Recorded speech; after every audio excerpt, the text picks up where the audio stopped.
Então, o pessoal que está aí atrás, se chegar aqui para frente, senta no altar aqui, ó. Pessoal do corredor todinho, vem para cá. Se for mulher, os homens saiam aqui e senta. Vem, irmãos, quer vir? A gente sai. Quem é rebote aqui? Quem é rebote? Voluntário de rebote? Por favor, ceda o lugar. Tem um monte de gente lá atrás. Ceda o lugar. Aponta assim, ó, voluntário de rebote. Senta aqui no altar. Senta aqui no altar. Senta aqui, ó. Cede o lugar para essa galera. Vem, pessoal. Vem, pode vir aqui. Tem lugar na frente. Senta aqui, Robson, no altar. Catiane, Kathleen, senta aqui no altar. Amém? Senta aí com a gente. Vamos lá. Isso aí. Isso significa um sinal de Deus. Da última vez que nós saímos da Reobotinha, aqui, pai. Ô pai, aqui tem lugar para o senhor aqui, a beça. Fica à vontade, viu? Da última vez que a gente saiu da Reobotinha, foi cedendo um lugar para que outras pessoas possam sentar. E agora chegou a nossa vez de ir para um lugar maior, não? Ótimo, obrigado. Se tiver alguém aí atrás, irmãos, chegar alguém aí, endereça para aqui para frente, por favor, ok? Agora vamos dar atenção à palavra. Por exemplo, nada é mais importante agora, nem eles lá em cima, do que a palavra de Deus. Quando a Bíblia diz: amarás o Senhor teu Deus acima de todas as coisas, sobre essas coisas, quem sabe o que está fazendo e quem presta um culto digno ao Senhor. Preste atenção na palavra, que tem muita ferramenta hoje para a vida de todos os pais, filhos, maridos e esposas aqui. Amém? Vamos lá. Por favor, solta o nosso título de hoje aí, Júnior, por gentileza. Nosso título de hoje é Paradigma. Repete comigo 3 vezes, por favor. Segunda, terceira, quarta divisão igual o Vasco agora. O nosso tema é paradigma. A palavra não é uma palavra de língua portuguesa. É uma palavra que a sua origem, justamente, é uma origem grega. Sabemos que nós estamos trabalhando com uma carta endereçada à ilha onde Tito está colocando, que é a ilha de Creta, né? Chamado também de homens cretenses. E para você que faltou o último culto, não veio, o culto está no YouTube, o culto de quarta-feira, foi o primeiro capítulo. Essa ilha tem algumas coisas que me cabe a mim colocar agora para entrar na carta de introdução. Eles são chamados de homens cretenses, por causa da origem da ilha de Creta.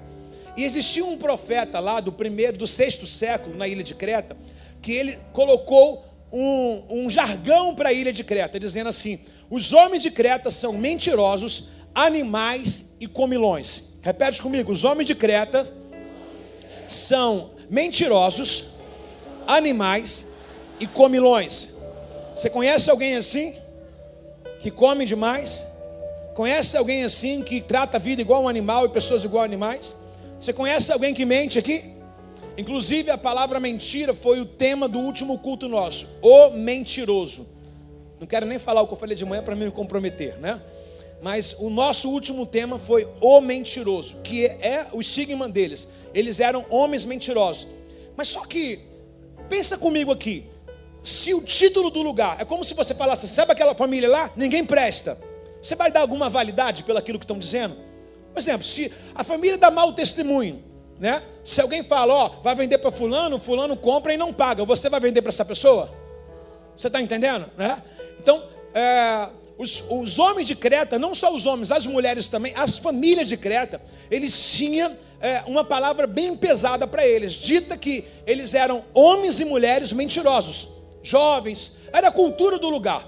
Eles eram mentirosos, eles também tratavam de forma áspera as pessoas, então era chamado de animais. E além disso também eles viviam orgias, né? Em festas, festanças, e eles eram chamados de comilões. Aí nós tratamos a palavra em que mais descreve ele, o mentiroso, no primeiro capítulo, no capítulo 1. E agora nós iremos para o capítulo 2. E no capítulo 2, ele trata o respeito do homem casado, o respeito da mulher casada, o respeito do mais velho ao mais jovem, o mais jovem olhando para o mais velho e respeitando, o respeito pastoral de Tito e o respeito perante a sociedade e também aos seus patrões. Um exemplo: suponhamos que você trabalha numa empresa e você é um cristão e o seu patrão é ímpio. Ele dá um conselho para você ser luz naquele trabalho, agindo de forma coerente, mostrando o fruto e a luz do Espírito Santo naquele trabalho. Independente se o patrão presta ou não, se a empresa é boa ou não, ele está dizendo: você tem que prestar naquele lugar. E aí essa palavra chamada grega, paradigma, ela tem uns subtítulos para ela, no qual nós iremos trabalhar. Paradigma quer dizer, né, padrão, ou seja, estabelecer um padrão. Qual o padrão de casamento que você quer? Qual o padrão de família que você quer? Qual o padrão de emprego que você quer? Qual o padrão de moradia que você quer? Qual o teu nível de padrão que você estabeleceu para a sua vida, né? Quantos filhos você quer? Ou seja, você mensurou até quando? A palavra também paradigma quer dizer exemplo. Você é modelo para a próxima geração? Você é modelo para a sua família? Você é modelo, pai, para os seus filhos, né? Mãe, você é modelo para os seus filhos? Pai, mãe, você é modelo para a sua família? Você é modelo para a sociedade? O seu casamento é um exemplo para alguém? A sua vida possui um caráter ilibado no qual as pessoas dão crédito a você? Então, paradigma quer dizer exemplo, modelo e também lado a lado. Quando você quer mostrar algo para alguém, você logo vai dizer assim, ó, vou te dar um exemplo, né? Você quer mostrar algo, a pessoa não entendeu, você logo joga para ela a segunda questão, paradigma. Você diz para essa pessoa, vou te dar um exemplo, por exemplo, né? Por exemplo, Jesus ele colocou um exemplo chamado paradigma aqui. Em Mateus capítulo 6, ele vai falar a oração do Pai Nosso, mas ele vai dizer também da sustentabilidade e confiabilidade que nós devemos ter em Deus. Ele vai dizer, olha as aves do céu. E todo mundo olhou as aves. Eu acredito que estava passando uma aves naquele momento. E ele, olha as aves do céu, não plantam e nem fiam, e o Pai as sustenta. Olha os lírios do campo, não fazem nada, e o Pai ainda embeleza eles, né? O que é um paradigma? É dar exemplo visível, palpável, da forma que a pessoa entende. Por exemplo, paradigma. Chegaram para Jesus e disseram assim, Senhor, devemos pagar imposto a César? Alguém tinha uma moeda na mão. E ele perguntou, tem uma moeda aí? E a moeda tinha a esfinge. A esfinge significa imagem. Tinha a imagem de César, que era o imperador dos tempos bíblicos, dos tempos de Jesus. E ele disse assim, qual a imagem que está na moeda? Aí alguém falou, a imagem de César. Aí Jesus usou um paradigma dizendo, dá a César o que é de César, dá a Deus o que é de Deus. Você está entendendo que o paradigma é usar um exemplo bem próximo? Eu quero dizer para você, aqueles que estão ao seu redor, você é exemplo para eles? Responda-me. Ficaram em silêncio por quê? Dentro da sua casa você é exemplo? No seu trabalho você é exemplo? Depois do encontro é fácil falar isso. Eu quero ver daqui a uma semana.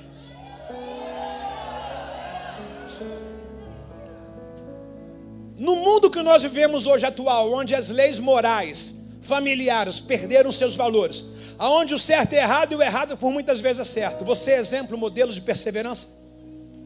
É isso, paradigma. E ele vai trabalhar justamente isso no capítulo 2. Dar exemplo, ser um modelo, ser um padrão de estilo de vida. Ser aquilo que Deus espera que nós sejamos, independente das pessoas. Quando você coloca alguém melhorar para você melhorar, você está condicionando isso. E a sua melhora tem que ser incondicional. Se o fulano vai fazer ou não, não vou deixar de cumprir a minha parte de ser o que eu tenho que ser. Está entendendo? Deus não trabalhou no condicional. A Bíblia diz, ó, porque Deus amou o mundo de tal maneira que deu. Deus deu o seu filho. Não perguntou se a gente queria ou não. Deus agiu no liberarismo dele, no amor dele próprio. E eu convido os irmãos para lerem comigo a carta de Tito, capítulo 2, e o verso de 1 ao 6, por favor. Olha lá, no telão vai passar para você.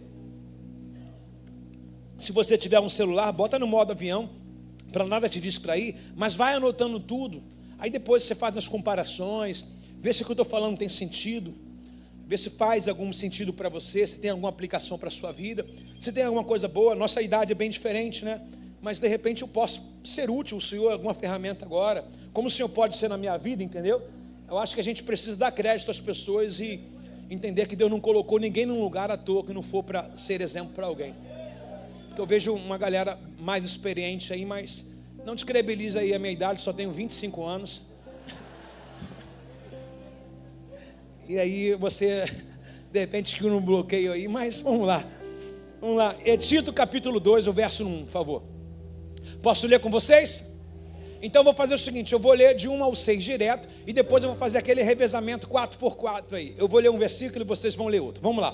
Eu começo assim toda a leitura. Mas quanto a você, que suas palavras reflitam no ensino verdadeiro, Os homens mais velhos devem exercitar o autocontrole a fim de que sejam dignos de respeito e vivam com sabedoria.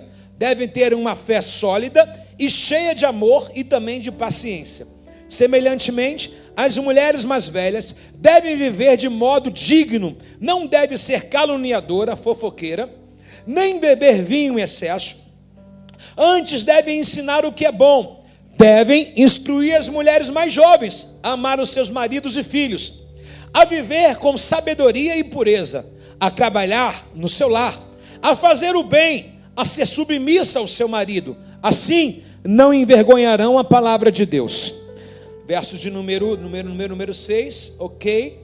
Da mesma forma, incentive os homens mais jovens a viver com sabedoria. Já deu para entender o que a carta está tratando?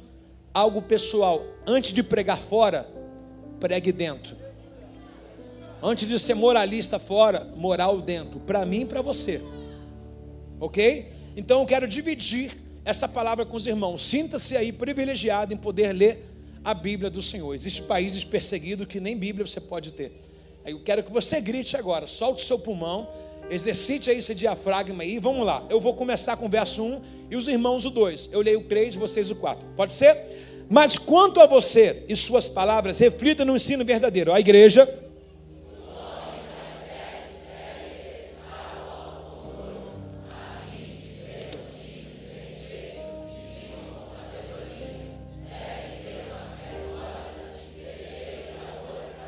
Semelhantemente, as mulheres também, mais velhas, devem viver de modo digno, e não devem ser caluniadoras, nem beber vinho com excesso.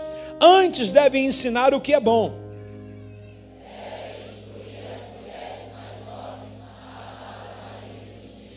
A fim de viver com sabedoria e pureza, a trabalhar também no seu lar, a fazer o bem, a ser submissa ao seu marido. Assim, vocês nunca irão envergonhar a palavra de Deus. Último versículo.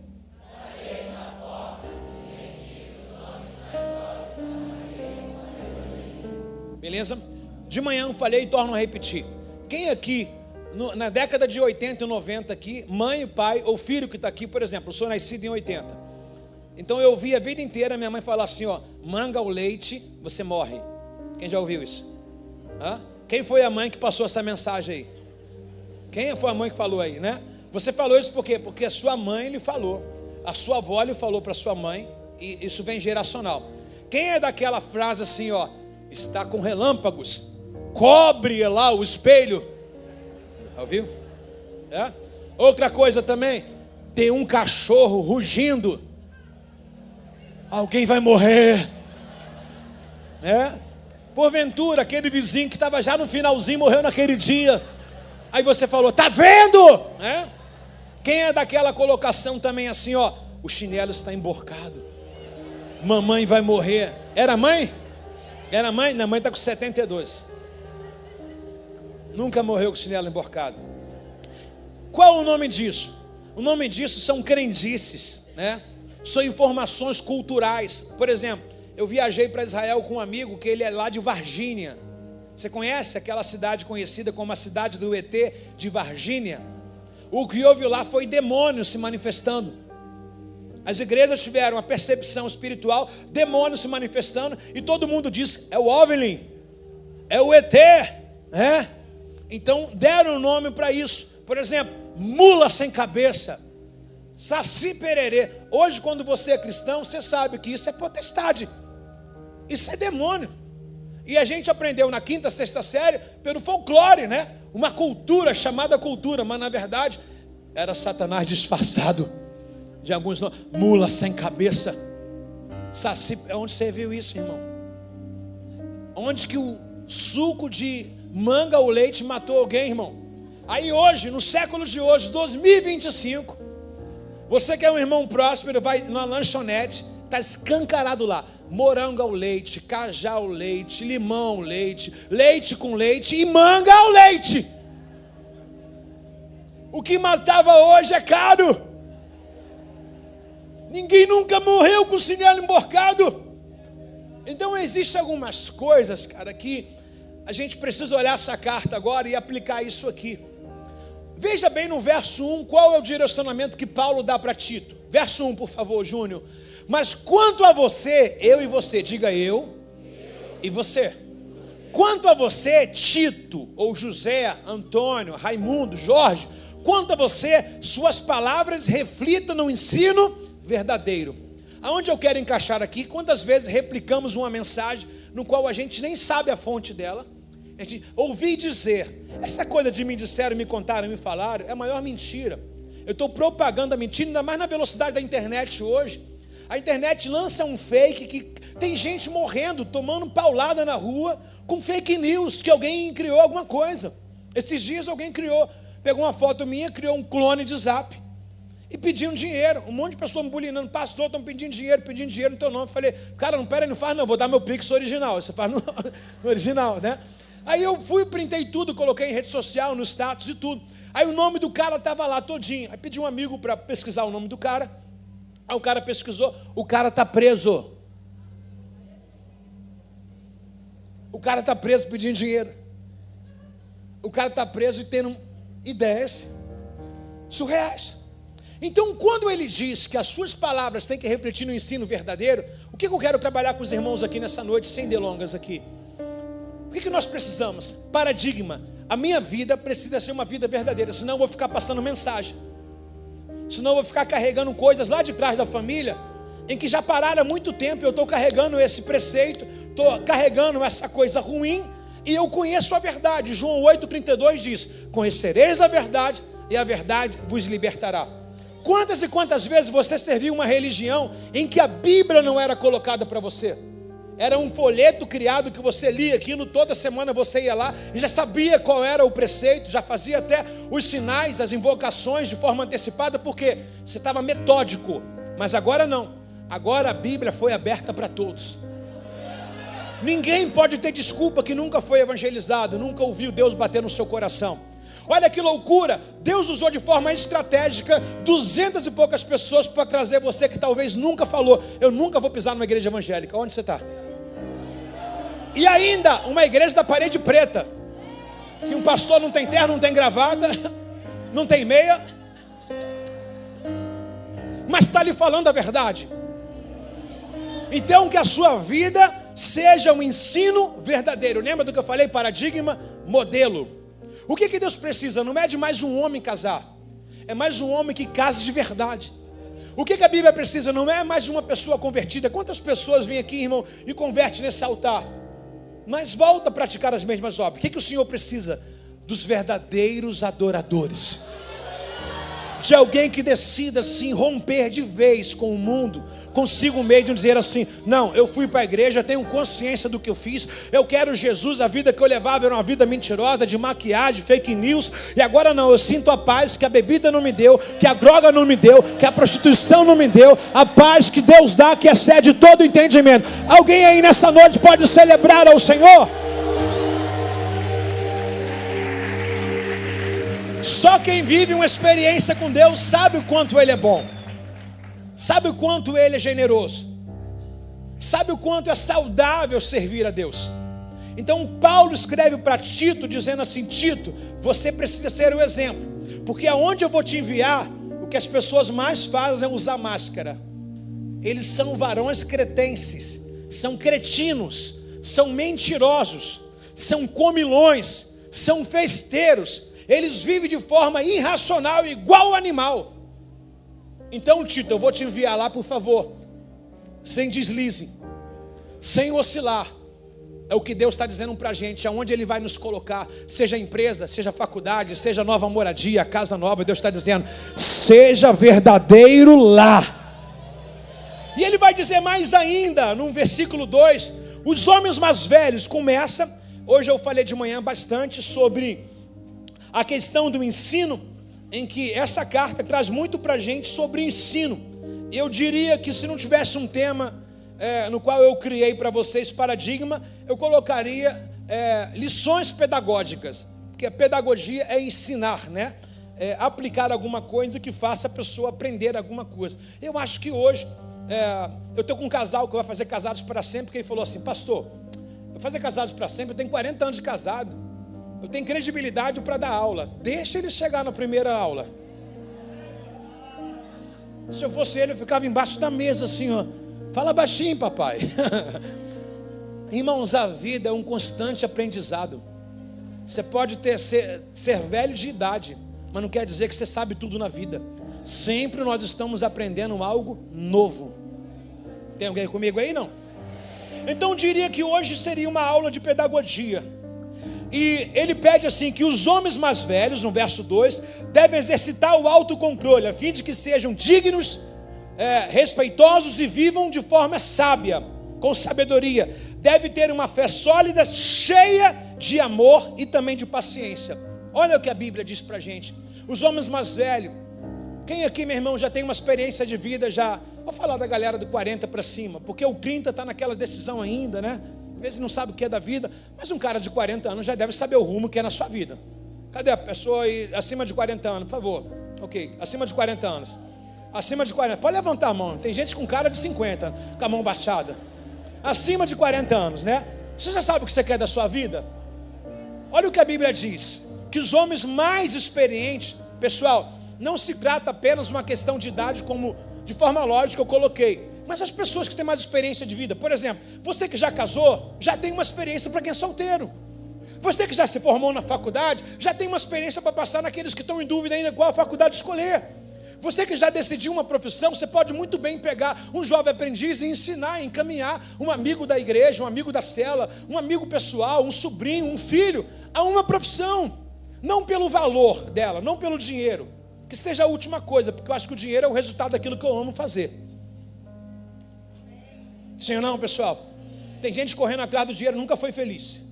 Então você tem que fazer aquilo que você ama. Aquilo que você ama pode dar um resultado muito maior do que você correr atrás do dinheiro. Então ele diz assim, que todos os homens mais velhos, eles devem, pessoal, não estou chamando ninguém acima de 40 velhos não, estou falando na questão de experiência, tá? Por favor. Ele diz assim, se safou, né, Tiago? Ele diz assim, ó, que sejam exemplo de autocontrole, que não perca o racional, que seja uma pessoa qualificada, a fim de que sejam dignos de respeito e vivam com sabedoria. Deve ter uma fé sólida. As pessoas não podem olhar para a gente e ver a gente, pô, num dia está bem, no outro dia está mal. As pessoas precisam ver na gente constância. Não é sobre velocidade. Pô, o fulano corre muito, mas também para muito. Não, o fulano tem uma linha tênue. Ele sempre está trabalhando, sempre está estudando, sempre está se esforçando. Então, essa didática aqui é maravilhosa. E isso aqui é o que Paulo diz para Tito, para ele aplicar na igreja de Creta, onde as pessoas têm o nome de preguiçosos, onde as pessoas têm o nome de caluniadores, de difamadores, de mentirosos, de animais, de que fazem festança. Então, já que ele ia enviar para lá, e os homens que habitavam em Creta não tinham essa característica. Então, o Tito tem duas funções até agora. Pergunta para mim qual? Uma, ele precisa ser modelo. E a outra, ele precisa formar modelo nesses homens que já habitam nessa ilha. Nunca é tarde para recomeçar. Talvez você mesmo que foi no encontro nunca imaginou a experiência que você teria nesse encontro esse fim de semana. Nunca é tarde para recomeçar. Ou seja, se você estava em Creta, se você era um cretino, se você era um mentiroso, um falastrão, se você vivia igual um animal, se você era uma pessoa falsa, hoje Deus mandou Tito lá naquele encontro para dizer para você: leve uma vida de caráter ilibado, uma vida sem práticas ruins, uma vida exemplar, para que todos aqueles que vejam você acredite no poder transformador do Senhor. Vocês podem honrar a fé deles aí, irmãos?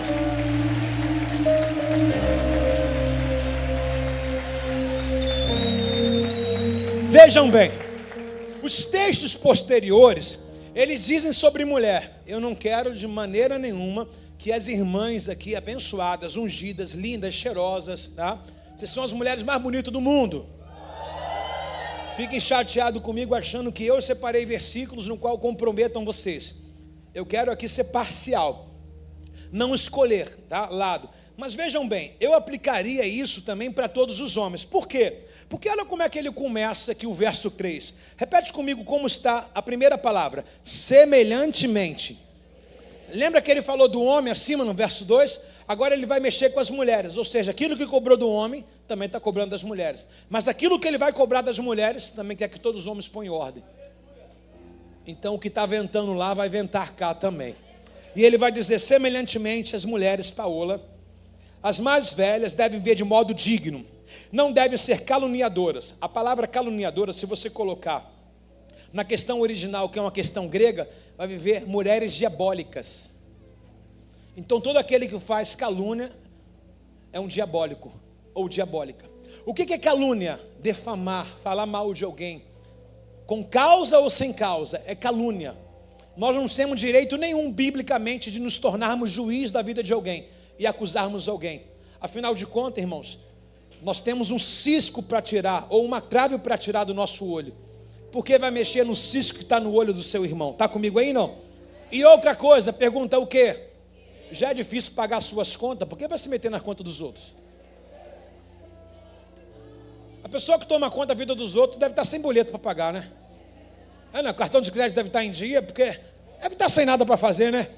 Está comigo aí, não? Aí vai lá no Instagram e fala: olha fulano onde está passeando. Vai tomar conta da sua vida. Olha fulano postou uma foto agora, comprou uma carro. Olha o carro que ela comprou. Está sem problema, Jesus vai mandar um para você para te ocupar. E é esse tipo de calúnia. Lembrando, ele está mandando uma carta, o Tito, o pastor, para uma igreja problemática. Eu quero que você pense ao antônimo. A palavra antônimo quer dizer o contrário de tudo. Por exemplo, dia, noite, preto, branco, ok? Positivo, negativo. Então, se ele está colocando doutrinas assertivas nessa igreja, porque tudo que ele está cobrando aqui na carta não existe na Creta. Tudo que ele está cobrando para essa igreja não existe, ou seja, então semelhantemente as mulheres mais velhas devem viver de modo digno, significa que elas não tinham um modo exemplar de viver. Não devem ser caluniadoras, então significa que elas caluniavam, nem beber vinho em excesso. Pessoal, eu não vou pedir para levantar a mão quem toma um vinhozinho para comer, para abrir apetite, né? Que é uma coisa muito pessoal, porém, não parte da gente um cristão beber um vinho. Eu acho que é uma desculpa bem esfarrapada que já passou há muito tempo. A mesma função medicinal que tem o vinho, tem o suco de uva. Na verdade, você quer fingir porque você não se curou do álcool ainda. A questão, não é? É desculpa para pecar. Não, porque o médico mandou tomar o vinho. Outro dia eu falei de manhã aqui, estava eu e minha esposa na churrascaria. Aí eu falei para o rapaz: você tem aquele suco de uva integral, que vem numa garrafinha assim? Aí eles pegam e colocam num negócio de gelo e faz assim, né? Parece até que é uma caipirinha, né? Tem gente já com água na boca. Aí ele faz assim, aí fica espumoso aquele negócio. Aí ele coloca numa taça, fica bonito, irmão. Aí botou numa taça. Aí estava eu e ela, a gente brindou, né? Só vitória, longe dos filhos, só nós dois, é tudo nosso. Aí, aleluia. Quem não foi igual a você, meu irmão, morreu de inveja agora. Aí estava eu, aí postei essa foto, botei essa foto assim, né? Só nós dois e tal, ok? Aí um varão aqui da igreja falou: poxa, pastor, que benção que o senhor bebe também.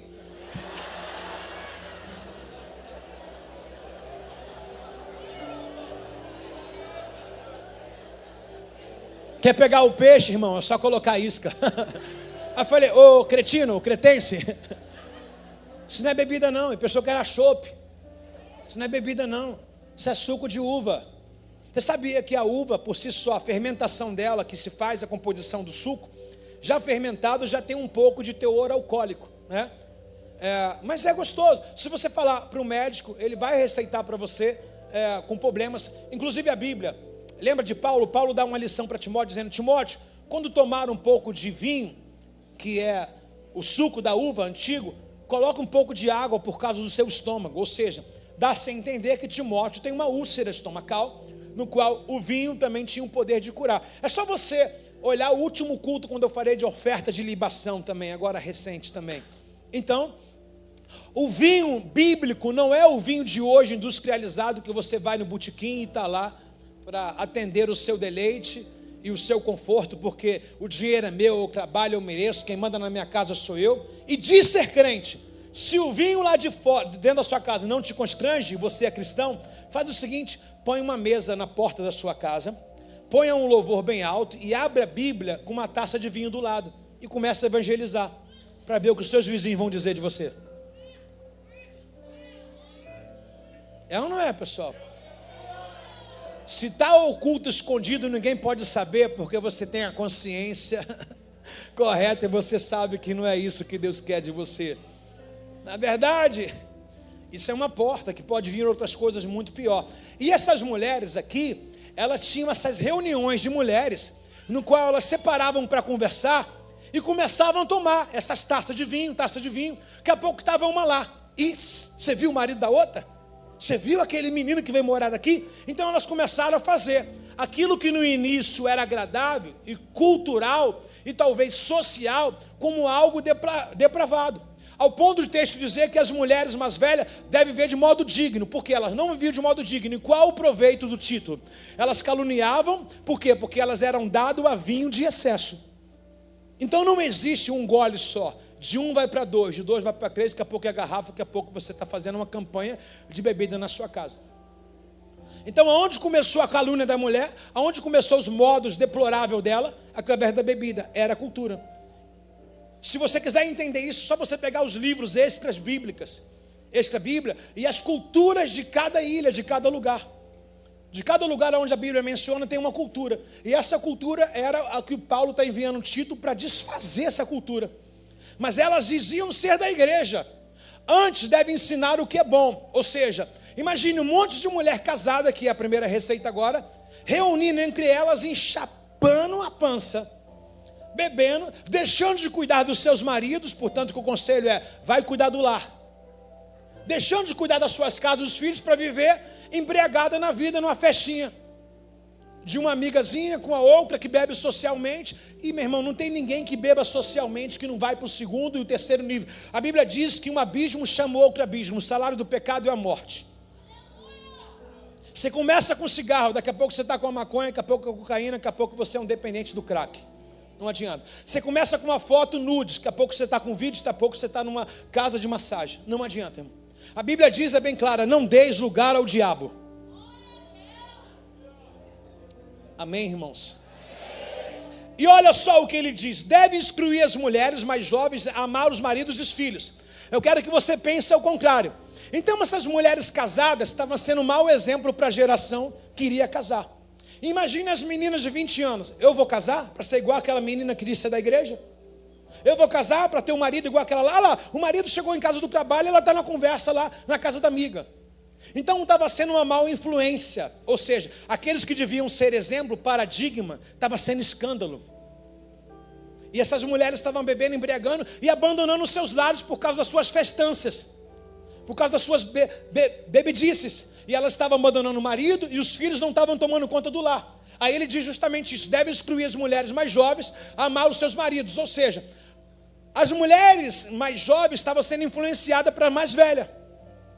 Então aquelas que deviam ser exemplo e modelo de casamento, um casamento consolidado, um casamento de forma efetiva e respeituosa, não estava sendo. Por quê? Porque as mais velhas, mais experientes, com mais tempo de casado, estavam desdenhando a sua casa, estavam desdenhando a função de mulher, a função de esposa e a função de mãe. Que problema increta. Fala, oh my God.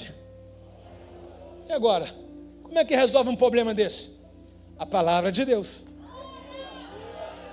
A palavra de Deus conserta a gente, irmão, conserta. Quem aqui, meu irmão, bebia antes de ir para o encontro? Vocês podem mexer. Quem bebia? Quem era aí um cretense, um cretino? Ó, o pastor chama você de cretino rindo, e você ri também, ó. Mas conhecereis a verdade ele nos liberta, irmão.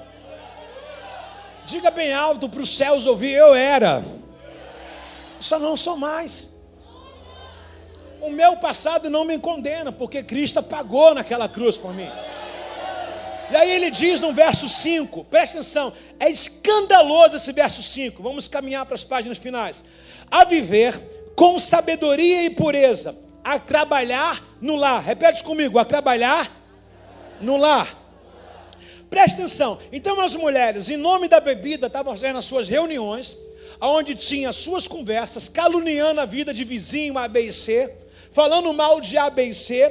Elas com esse argumento das suas reuniões estavam perdendo a sua pureza, estavam abrindo mão do seu lar. Um exemplo: Quem aqui orou um dia e falou assim: Senhor, me dá um marido, uma casa, um filho para cuidar? Só as mulheres, levanta a mão.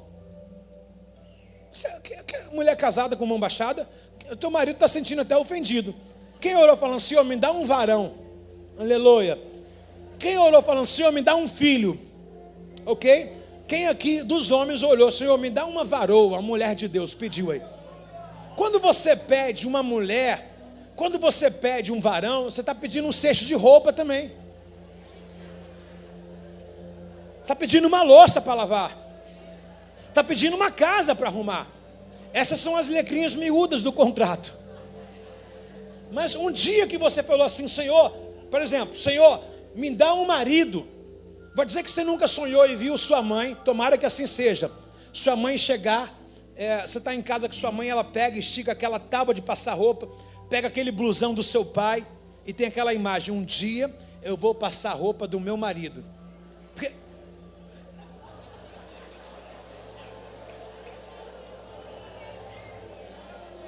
olha o texto de Provérbios 31. Há muitas mulheres, porém tu é virtuosa. Há muitas passadeiras de roupa, porém ninguém é melhor do que você. Eu, como marido, digo: quando a sua esposa cuida do que é seu, você se sente muito feliz. A pessoa, a minha esposa, ela sempre lava os meus tênis. Morro de inveja, irmãs. Só você, Bárbara. Continue assim, Bárbara. Quem lava o tênis do marido aí? Quem lava o tênis do marido? Dá para contar na palma da mão. Depois que é benção, depois que é pix. Depois não sabe que o pix não cai na conta, né? Aqui, eu amo sapato limpo. Aí eu chego em casa, boto de propósito, né? Não boto na sapateira. Os que eu quero que lave eu tiro. E na verdade às vezes é só palmilha, porque eu não uso meia, então fica suado. Ela vai lá, a segunda-feira ela acorda cedo, faz o devocional espiritual dela, leva a Esther para o colégio, volta, toma um cafezinho dela, come um mamãozinho dela de manhã, né? Eu sei a receita toda. E depois ela vai lá, pega o meu tênis, 10h30 da manhã o almoço está pronto. 10h30 da manhã. Não vi nada.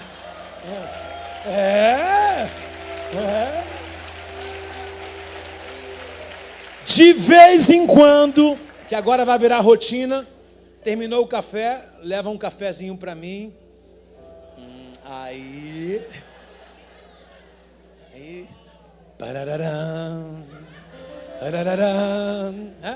Pessoal, parece até uma brincadeira, mas eu não vou dizer isso como serviço de escravidão. Eu vou dizer como um batismo de amor afetivo.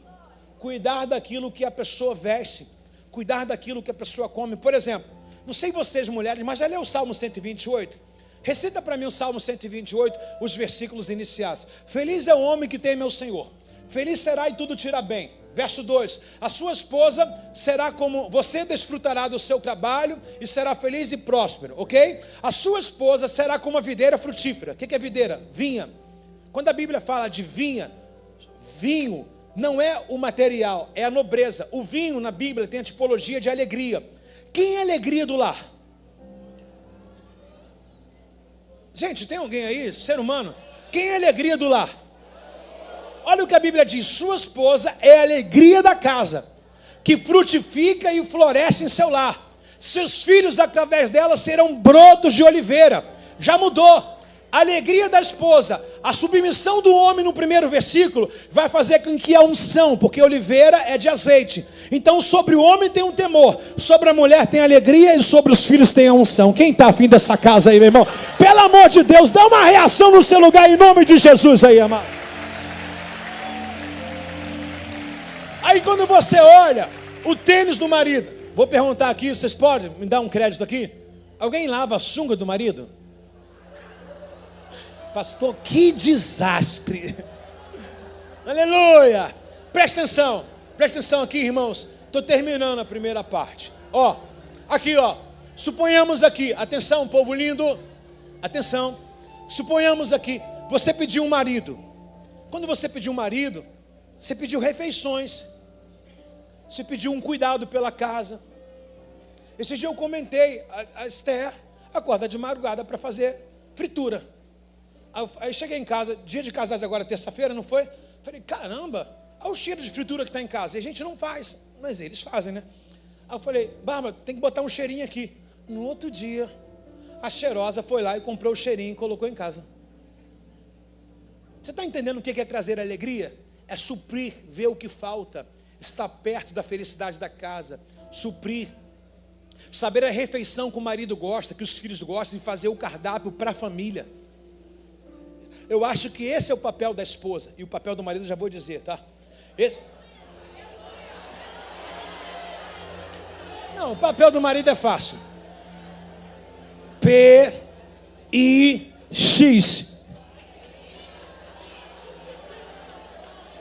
Sim ou não? Não, isso é interesseira. O papel do marido é proteção no lar. O papel do marido é provisão no lar. O papel do marido é ser sacerdote da casa.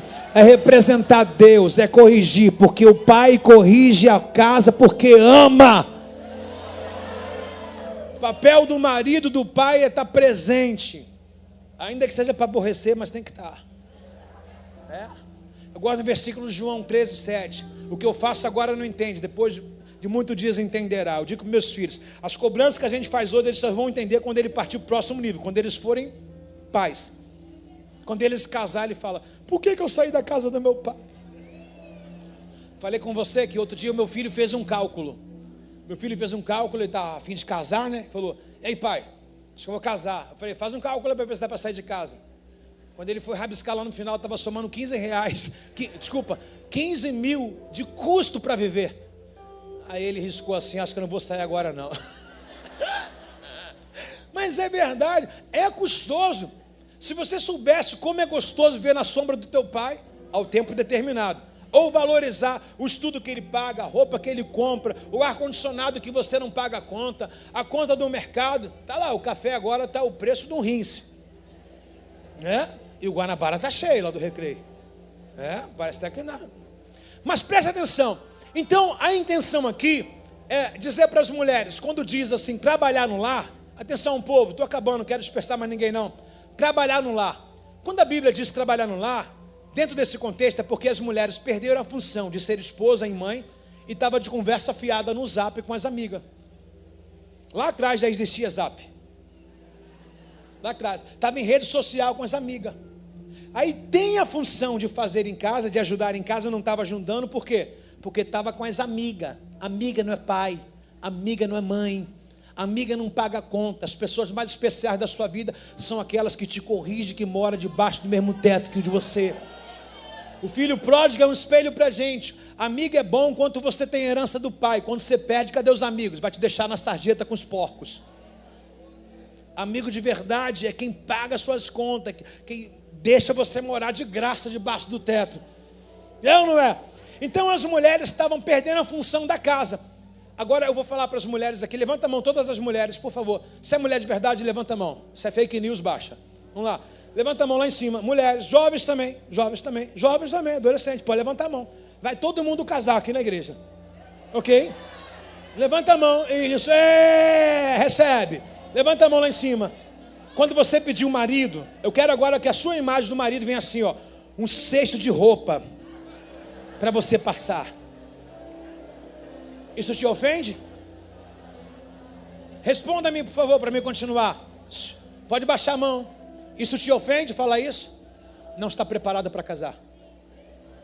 Eu não estou chamando você de escrava, mas queria trazer o privilégio de você cuidar da sua casa. Porque a mulher é a alegria da casa. Você tem um prazer de colocar uma mesa posta para a sua família? Separar o lugar do sacerdote, falar assim, ninguém mete a mão na coxa do frango até que o pai chegue. Quem foi criado assim? Mete a mão no frango antes do pai pegar o primeiro pedaço. Hoje o pai está lá com os osso que sobra lá. Todo mundo comeu bife e o pai, a mistura do que sobra. E aí a gente vai defasando uma família.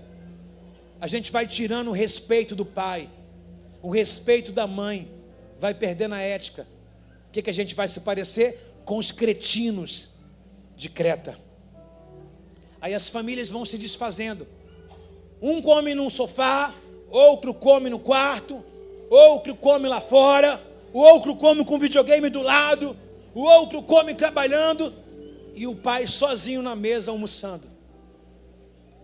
Deus não está nessa casa. Está todo mundo lá, legiões, mas Deus não está lá. Deus está no Salmo 128. Todos ao redor da mesa, dando as mãos ou não, mas agradecendo. Pão nosso de cada dia nos dai hoje. Alguém aí? Salva de palmas ao Rei.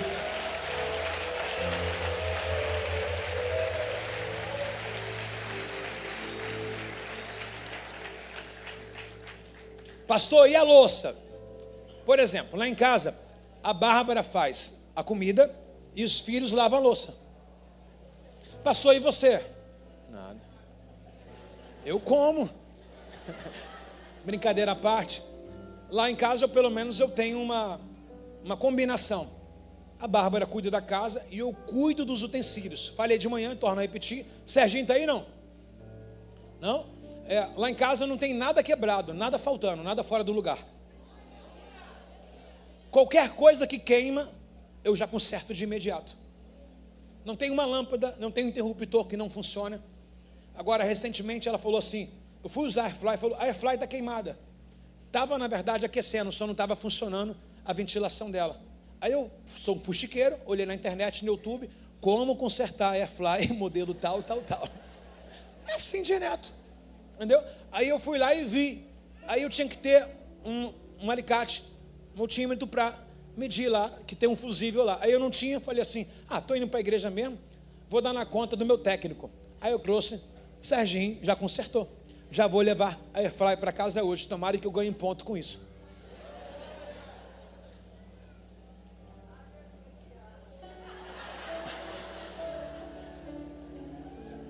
Esses dias eu não sabia, mas ela me passou assim, a televisão do quarto não está funcionando.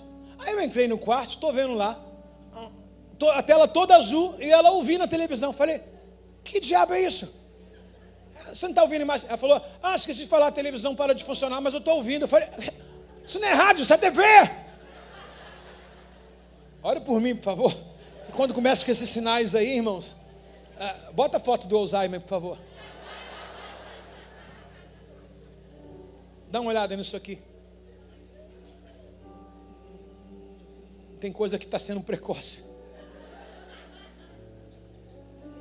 Não.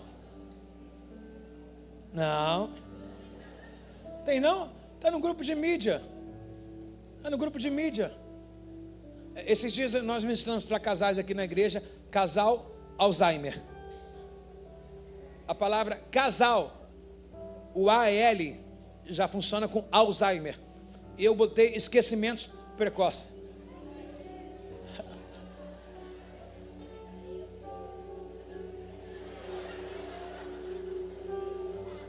Parece? Rapaz, você sabe que muitas pessoas falaram que eu vou ficar um coroa bonito, cara? Eu estou feliz com isso. Sou eu e ela lá. Tirene, fica de pé, Tirene, por favor. Gente, sua mãe dela, olha para a igreja, Tirene. Não parece, gente, olha lá. Olha, a fruta não cai muito longe do pé. Olha lá, gente. Gente, se a minha... Quantos anos ela tem, Tirene? Se a minha esposa chegar aos 74, assim, linda, como a minha sogra, por favor. Alguém aí viúvo com 70, 72, assim. Alguém querendo fazer companhia na viagem da minha sogra? Ó, diz ela que... Deixa pra lá. Não vou... Deixa escondido esse negócio. Presta atenção. Aí ela falou assim, a televisão está... Aí eu falei assim, Bárbara, essa televisão não quero nem mexer. Porque essa televisão já tem 12 anos. Então já preciso botar uma nova aqui. Já vou tirar e resolver.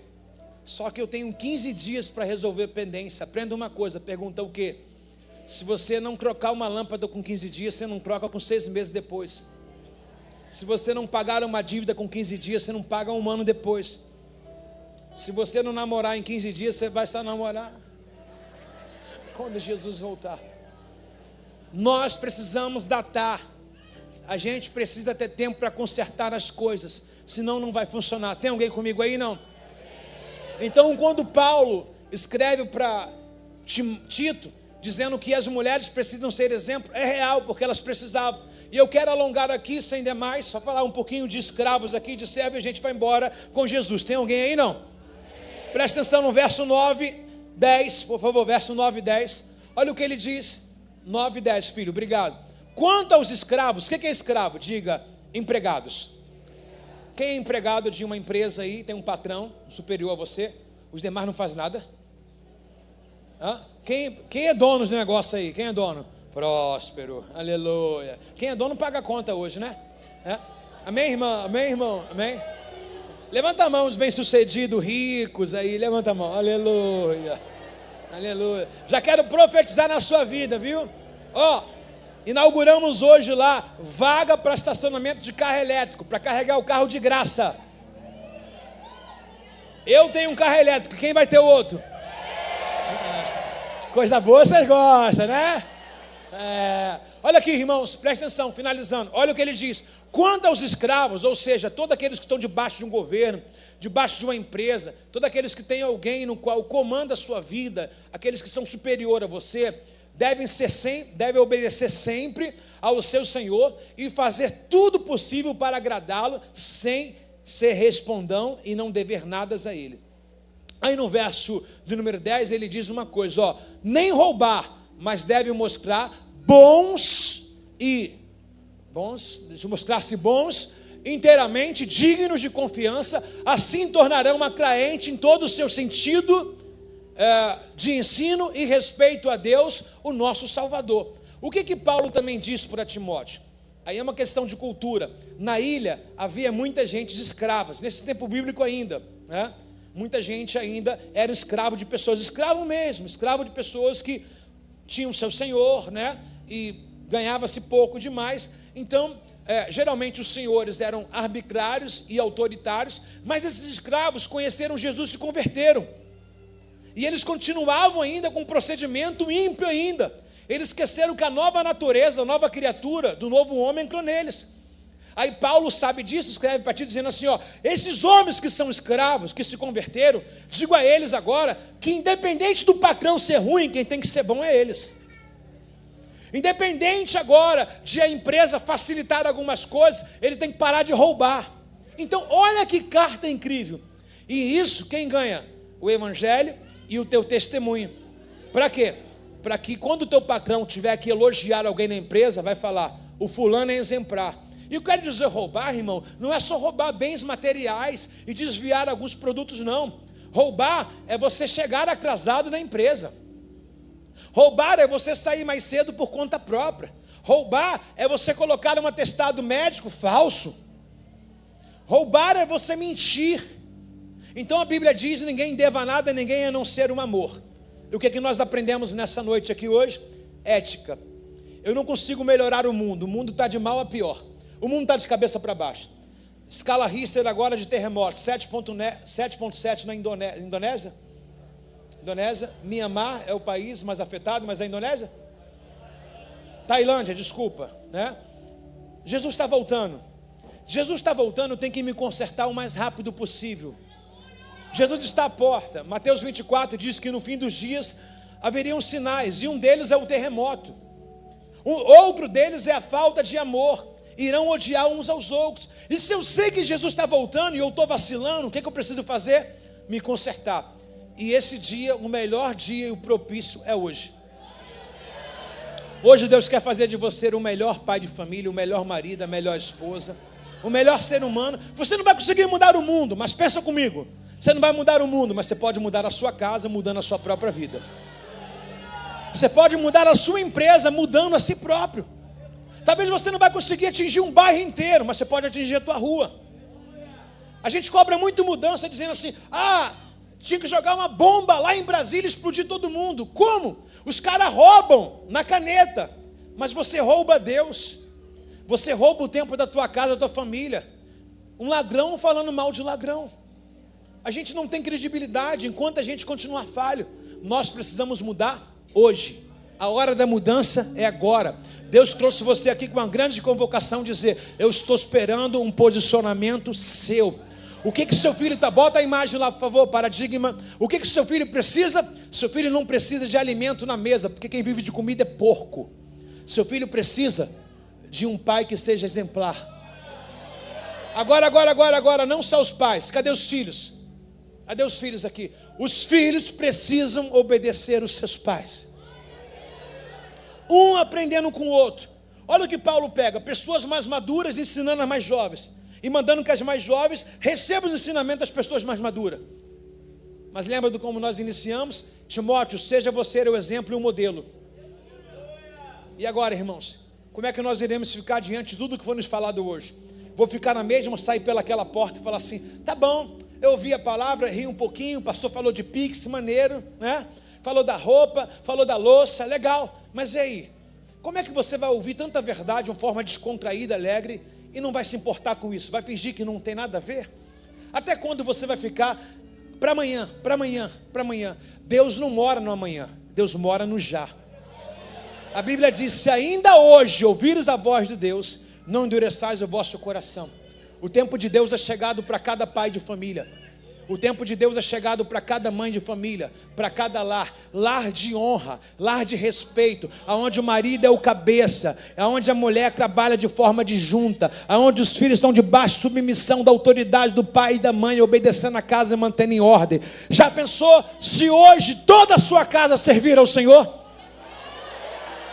O vizinho de trás, o vizinho do lado, o vizinho da frente, os amigos do seu pai, os amigos da sua mãe. O primeiro alvo de Jesus é você, depois vai ser através de você. Uma coisa eu sei: eu e a minha casa servimos ao Senhor.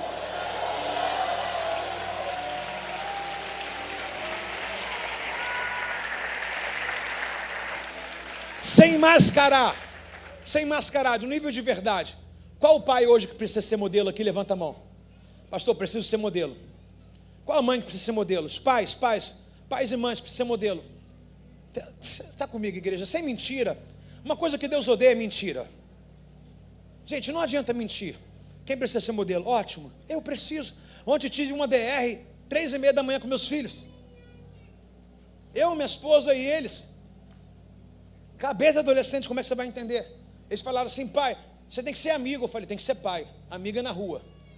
E mostra na Bíblia que a Bíblia manda um pai ser amigo do filho. A Bíblia manda o pai corrigir o filho. Que amigo dá tapinha nas costas. Amigo não tem nada a ver com propósito. Mas pai tem vara, pai tem abraço, pai tem correção. Se tem alguém interessado no sucesso do filho, é o quê? É o pai. O amigo não tem, o pai é a sucessão. Você vai apresentar teus netos para quem? Para um amigo ou para o pai? Quando você quiser viajar com a tua gata, se tiver a sua família, tiver os seus filhos, você vai deixar os netos na casa de quem? Da outra avó. Essa aqui, meu Deus do céu, deixa lá em casa.